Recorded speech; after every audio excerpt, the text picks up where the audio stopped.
പ്രശാന്ത്, ഈ CMRLന്റെ മാനേജിംഗ് ഡയറക്ടറെ EDയുടെ മുമ്പിൽ ഹാജരായി. അതിൻ്റെ തുടർന്നുള്ള വിവരങ്ങൾ ഏതു തരത്തിലായിരിക്കാം വരാൻ പോകുന്നത്? 29-ാം തീയതി വിളിച്ചിരുന്ന വീണ വിജയനെ അതിന് മുമ്പേ ഹാജരായിട്ട് മൊഴിയെടുത്തു. 29-നായിരുന്നു കൊടുത്തിരുന്നത്. അതിന് മുമ്പേ ഹാജരായിട്ട് മൊഴിയെടുത്തതിന് ശേഷം അന്ന് അവരെ വിട്ടിരിക്കുകയാണ്. അപ്പോൾ ഇപ്പോൾ നമ്മൾ കഴിഞ്ഞ ദിവസമൊക്കെ ചർച്ച ചെയ്യുന്നതിനകത്ത് ഒരുപക്ഷെ ED ഈ പറയുന്ന വീണ വിജയനിൽ നിന്ന് മാറി പിണറായി വിജയനിലേക്കോ മറ്റു പലരിലേക്കോ ഒക്കെ പോകുമോ എന്നുള്ള രീതിയിലേക്കും കേസ് അത്തരത്തിലേക്ക് പോകുമോ എന്നുള്ള രീതിയിലേക്കൊക്കെ ഒരു വാർത്ത വരുന്നുണ്ട്. അപ്പോൾ അതിന് ശേഷമാണ് ഈ ശരൺ എസ് കർത്ത, ഇപ്പോൾ മാനേജിംഗ് ഡയറക്ടറാണ്, അദ്ദേഹത്തെ വിളിച്ച് ചോദ്യം ചെയ്തിരിക്കുന്നു എന്നുള്ള രീതിയിലേക്കുള്ളൊരു കാര്യമാണ്. അപ്പം ഈ ശരൺ എസ് കർത്തയെ ചോദ്യം ചെയ്യുന്നതിൻ്റെ കൂടെ CMRL ഫിനാൻഷ്യൽ ഓഫീസറെയും അല്ലെങ്കിൽ ഈ പറയുന്ന കർത്തയുടെ മകനെയും മകളെയും അല്ലെങ്കിൽ മരുമകനെയും, ഇവരൊക്കെ പല കമ്പനിയുടെ പേരിലും അല്ലെങ്കിൽ ഇതിനകത്ത് ഇൻവോൾവായി നിൽക്കുന്നതും ഒക്കെ ആയിട്ടുള്ള ആൾക്കാരാണ്. അത് ഇതിൻ്റെ ഭാഗമായിട്ട് നിൽക്കുന്ന ആൾക്കാരാണ്. ഇവരുടെ പേരിലൊക്കെ ഈ കോടിക്കണക്കിന് രൂപയുടെ ക്രയവിക്രയങ്ങൾ നടന്നിട്ടുണ്ട് എന്ന് EDക്ക് ബോധ്യമായതിൻ്റെ പേരിലാണ് ഇവരെയൊക്കെ ഇതിനകത്ത് ചോദ്യം ചെയ്യുന്ന ഒരവസ്ഥയിലേക്ക് വന്നത്. അപ്പോൾ ഈ ചോദ്യം ചെയ്യലിനകത്ത് ഈ എല്ലാ പ്രതികളോടും ചോദിക്കുന്ന ചോദ്യത്തിനകത്ത് സമാനതയുള്ള ചോദ്യങ്ങൾ എല്ലാവരിലും ഉണ്ടാകും. അപ്പോൾ ആ ചോദ്യങ്ങളുടെയൊക്കെ ഉത്തരം, എല്ലാ പ്രതികളുടെയും ഉത്തരം പരസ്പരം പരിശോധിച്ചാണ് വീണ്ടും ചോദ്യം ചെയ്യലിലേക്ക് വരുന്നത്.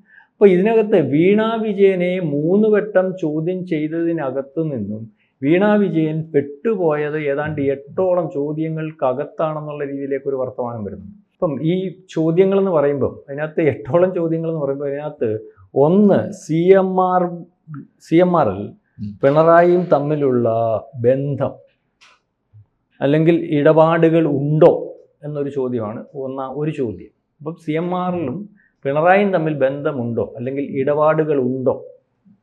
രണ്ടാമത്തെ ചോദ്യം എന്ന് പറയുന്നത് എക്സാലോജിക്കിൻ്റെ സേവനം മുഖ്യമന്ത്രി എന്ന പദവിയെയാണോ മാനദണ്ഡമാക്കിയത്? മുഖ്യമന്ത്രി എന്ന പദവിയെയാണോ മാനദണ്ഡമാക്കിയത്? എക്സാലോജിക്കിൻ്റെ സേവനം വേണം എന്ന് ഒരുപക്ഷെ CMRL ഉദ്ദേശിച്ചതായിരിക്കും.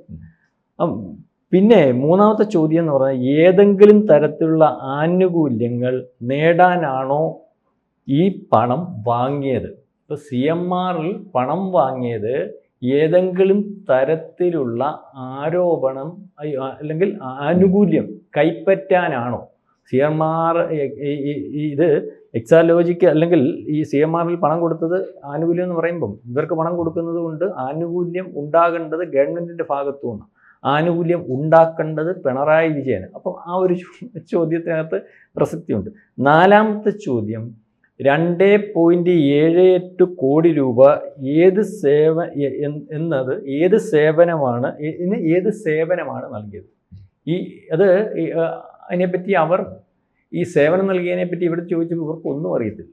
ഇവർ വൺ പേഴ്സൺ കമ്പനിയാണ്. അത് സ്റ്റാഫിൻ്റെ അടുത്ത് ചോദിക്കണം. അതിൻ്റെ ഡീറ്റെയിൽസ് ചോദിച്ചപ്പോൾ അവരൊരു പക്ഷേ അന്ന് പറഞ്ഞത് അവിടെ നോക്കണം ഇവിടെ നോക്കണം. അതായത് അവർക്ക് ഒന്നും അറിയാത്ത രീതിയിൽ സംസാരിക്കുന്നു എന്ന് ED ആദ്യം വിചാരിച്ചതും പിന്നെ അവർക്കൊന്നും യഥാർത്ഥത്തിൽ അറിയത്തില്ല എന്നുള്ള രീതിയിലേക്ക് ED ഒരു പക്ഷേ അതിനകത്ത് EDക്ക് മനസ്സിലായതുമായിട്ടുള്ള വർത്തമാനവും വരുന്നുണ്ട്. കാരണം ഇവർക്ക് പൈസ കൊടുത്തു എന്നുള്ളതല്ലാതെ ഇവരുടെ വൺ പേഴ്സൺ കമ്പനി ഇവരെ കൊണ്ട് ഉണ്ടാക്കിച്ചിട്ട് അതിൻ്റെ പുറകിൽ ആരോ നിന്ന് വളരെ കൃത്യമായിട്ട് അതിൻ്റെ കാര്യങ്ങൾ കൈകാര്യം ചെയ്ത് ഇവരുടെ പേരിൽ പൈസ കൊടുക്കുന്നതിന് വേണ്ടി ഉള്ള ഒരു നടപടിക്രമം CMRL വഴി നടന്നിട്ടുണ്ട് എന്നുള്ള രീതിയിലേക്കുള്ളൊരു സംശയം നമ്മളത് ചർച്ച ചെയ്തതാണ്.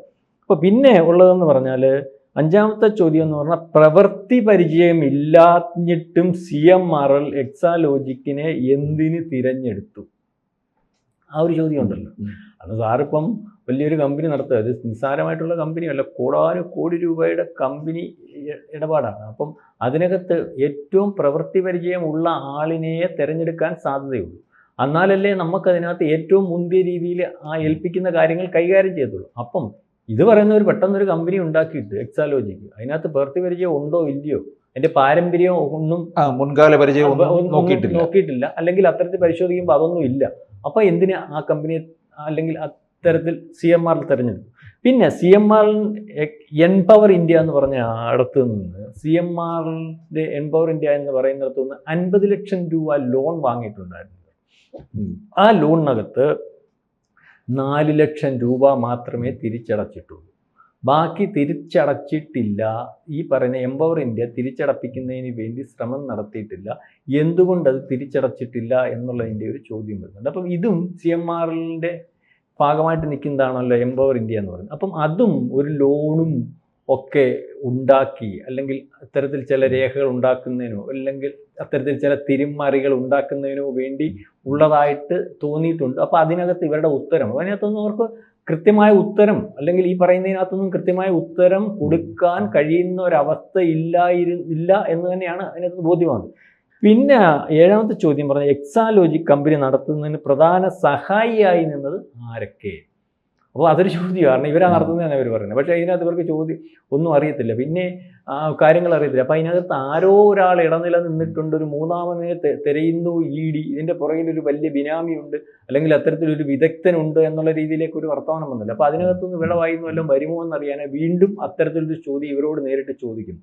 അതേപോലെ തന്നെ SFIOയ്ക്ക് നൽകിയ മൊഴിയും ഇപ്പോഴത്തെ മൊഴിയും വ്യത്യാസം ആകുന്നത് എന്തുകൊണ്ട്? അപ്പോൾ അത് മനഃപൂർവ്വം കള്ളം പറയുന്നത് ആയിരിക്കുമല്ലോ, അല്ലെങ്കിൽ അന്ന് കൊടുത്ത മൊഴിക്കകത്ത് എന്തെങ്കിലും പാകപ്പിഴ സംഭവിച്ചിട്ടുണ്ടായിട്ടായിരിക്കുമല്ലോ ഇപ്പം ഈ പറയുന്നതിനകത്ത് മൊഴി മാറ്റി പറയുന്നത്. അപ്പോൾ അതിനകത്ത് കള്ളത്തരമുണ്ടല്ലോ, അല്ലെങ്കിൽ എന്തെങ്കിലുമൊക്കെ ഒളിക്കാനുണ്ടല്ലോ എന്നുള്ള രീതിയിലേക്കുള്ള. അപ്പം ഇത്തരത്തിലൊരു 8 ചോദ്യങ്ങൾക്കകത്ത് വീണ വിജയന് നിസ്സാരമായിട്ട് നമുക്ക് തോന്നുന്ന ചോദ്യത്തിനകത്ത് വീണ വിജയൻ്റെ ഭാഗത്ത് നിന്നും EDക്ക് ഇതുവരെയും കൃത്യമായിട്ടുള്ള ഒരു ഉത്തരം കിട്ടിയിട്ടില്ല, അല്ലെങ്കിൽ ഈ ഉത്തരത്തിന് മറുപടി പറയുന്നതിന് വേണ്ടി വീണ വിജയന് സാധിച്ചിട്ടില്ല. ഒരുപക്ഷെ 4 വട്ടം ചോദിച്ചപ്പോഴും EDയുടെ എല്ലാ ചോദ്യത്തിനകത്തും ഈ 8 ചോദ്യങ്ങൾ കൃത്യമായിട്ടുണ്ടായിരുന്നു എന്നുള്ള രീതിയിലേക്കുള്ള ഒരു വർത്തമാനമാണ് വരുന്നത്. ഇതേ 8 ചോദ്യങ്ങൾ തന്നെ ഞാൻ മുമ്പേ പറഞ്ഞതുപോലെ CMRL ഉദ്യോഗസ്ഥന്മാരെയും അതിൻ്റെ MDയും അല്ലെങ്കിൽ അയാളുടെ മകനെയും അയാളുടെ മകളെയും അല്ലെങ്കിൽ മരുമകനെയും മറ്റേ അതിനകത്ത് അതിൻ്റെ ചീഫ് ഫിനാൻഷ്യൽ ഓഫീസറെയും ഒക്കെ വിളിച്ച് ചോദ്യം ചെയ്യുന്നതിൻ്റെ കൂട്ടത്തിൽ ഈ ചോദ്യങ്ങളും ഉണ്ടാകാനുള്ള സാധ്യത വളരെ കൂടുതലാണ്. അപ്പം ഏകദേശം ഇനിയും വരുമ്പോഴും ഈ ചോദ്യത്തിന് ഉത്തരമില്ലെങ്കിൽ ഒരുപക്ഷെ കുരുങ്ങുന്ന ഒരവസ്ഥയിലേക്ക് കാര്യങ്ങൾ പോകും.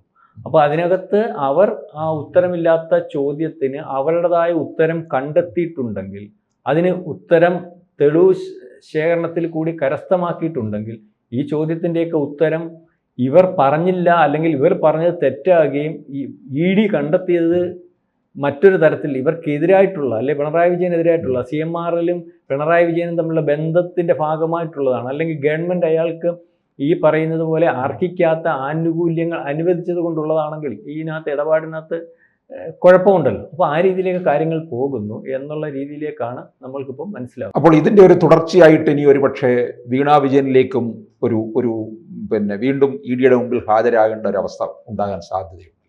അല്ല, വീണ വിജയനെ വീണ്ടും ED വിളിപ്പിക്കും എന്നുള്ള രീതിയിലേക്കുള്ളൊരു വർത്തമാനമാണല്ലോ വന്നത്. അപ്പം ഞാൻ ഇതിനകത്ത് പറയുന്നത്, അന്ന് നമ്മൾക്കിനകത്ത് 2 കാര്യമാണ്. ഒരുപക്ഷെ വീണ വിജയൻ ഇതിനകത്തുനിന്ന് രക്ഷപ്പെടുമോ, അല്ലെ വീണ വിജയനെ പിടിച്ച് കുലുക്കിയിട്ട് കാര്യമൊന്നും ഇല്ലയോ എന്നുള്ള രീതിയിലേക്കുള്ളൊരു വർത്തമാനവും, രണ്ടാമത് വീണ വിജയൻ അല്ല ഇതിനകത്തെ പ്രധാന കക്ഷി, ഇതിൻ്റെ പിറകിൽ, ഈ ഇടപാടിൻ്റെ പിറകിൽ ഇടനിലക്കാരനുണ്ട്, അല്ലെങ്കിൽ ചെയ്തു കൊടുക്കാൻ ആളുണ്ട്, അല്ലെങ്കിൽ ഇതിനകത്തെ CMRL ഇത്തരത്തിൽ ഇവർക്ക് 2.78 കോടി രൂപ കൊടുത്തല്ലോ, അതിനകത്ത് 5 ലക്ഷം രൂപ പേഴ്സണലി, 3 ലക്ഷം രൂപ അല്ലെങ്കിൽ എക്സാലോജിക്കിൻ്റെ പേരിലുമാണല്ലോ കൊടുത്തിരിക്കുന്നത്. ഇതിനകത്തൊക്കെ എന്തുവാ നമ്മുടെ ടാക്സും ഒക്കെ അടച്ചിട്ടുണ്ട്, അല്ലെങ്കിൽ അത്തരത്തിൽ കൊടുത്തിട്ടുണ്ട്. അപ്പം അതിനകത്ത് ദുരൂഹമായ, അല്ലെങ്കിൽ ഒരു കരിമണൽ ഖനനവുമായിട്ട് ബന്ധപ്പെട്ടുള്ള ഒരു കമ്പനിയാണ്. ഇതിനകത്ത് കോടിക്കണക്കിന് രൂപയുടെ അഴിമതിയുണ്ട്. നേരത്തെ നമ്മൾ പറഞ്ഞതുപോലെ ഇതിനകത്ത് ലൈസൻസ് ക്യാൻസൽ ചെയ്യേണ്ട സമയത്ത്, അല്ലെങ്കിൽ കേന്ദ്ര ഗവൺമെൻറ് നിർദ്ദേശം കൊടുത്തിട്ട് പോലും ലൈസൻസ് ക്യാൻസൽ ചെയ്യാതെ വെച്ചുകൊണ്ട് പോയിരുന്ന ഒരു രീതി അതിനകത്ത് പരിശോധനയിൽ കൂടെ മനസ്സിലാവുന്നുണ്ട്. ആ ലൈസൻസ് ക്യാൻസൽ ആവാതെ, അല്ലെങ്കിൽ ഇത്തരത്തിൽ കമ്പനിക്ക് ലൈസൻസ് വേണ്ട എന്നുള്ള കേന്ദ്ര ഗവൺമെൻറ്റിൻ്റെ നിയമം വന്നിടക്കുകയും കേരള ഗവൺമെൻറ് ആ നിയമം ഉണ്ടായിട്ടും ഇവരുടെ ലൈസൻസ് റദ്ദ് ചെയ്തിട്ടില്ല. അപ്പോൾ ആ ഇടത്ത് ഒരു 3-4, എനിക്കൊന്ന് 3 കൊല്ലമാണെന്ന് തോന്നുന്നു, എൻ്റെ അറിവ് ശരി, അത് 3-4 കൊല്ലമായിരിക്കും, 3 കൊല്ലം എന്നാണ് വിചാരിക്കുന്നത്. അത് ശരിയാണെങ്കിൽ ആ ഇടയ്ക്ക് നടന്ന ഇടപാടും അതിനകത്ത് ഇയാൾക്കുണ്ടായ ലാഭവും, ആ ലാഭം നിയമപരം ഈ പറയുന്ന ഇയാൾ കൊടുത്തിട്ടുള്ളതല്ലാതെ അനധികൃതമായിട്ട് ഇത്രയും കാര്യങ്ങൾ ചെയ്യാൻ CMRLന് പലർക്കും പണം കൊടുത്ത് സാധിക്കുമെങ്കിൽ മറ്റു പല രീതിയിലേക്കും അല്ലെങ്കിൽ കരിമണൽ ഖനനത്തിന് ശേഷമുള്ള ധാതു സമ്പത്തുകൾ ഉപയോഗിച്ചിട്ടുണ്ടോ, അല്ലാതെ കേസ് വല്ലാത്തൊരു വഴിത്തിരിവിലേക്ക് വിശാലമായിട്ട് അന്വേഷിച്ചാൽ പോകാം. അപ്പോൾ അതിനകത്ത് ആരൊക്കെ ഉണ്ടാകും എന്നുള്ള രീതിയിലേക്ക് നമുക്ക് വിചാരിക്കേണ്ടി വരും.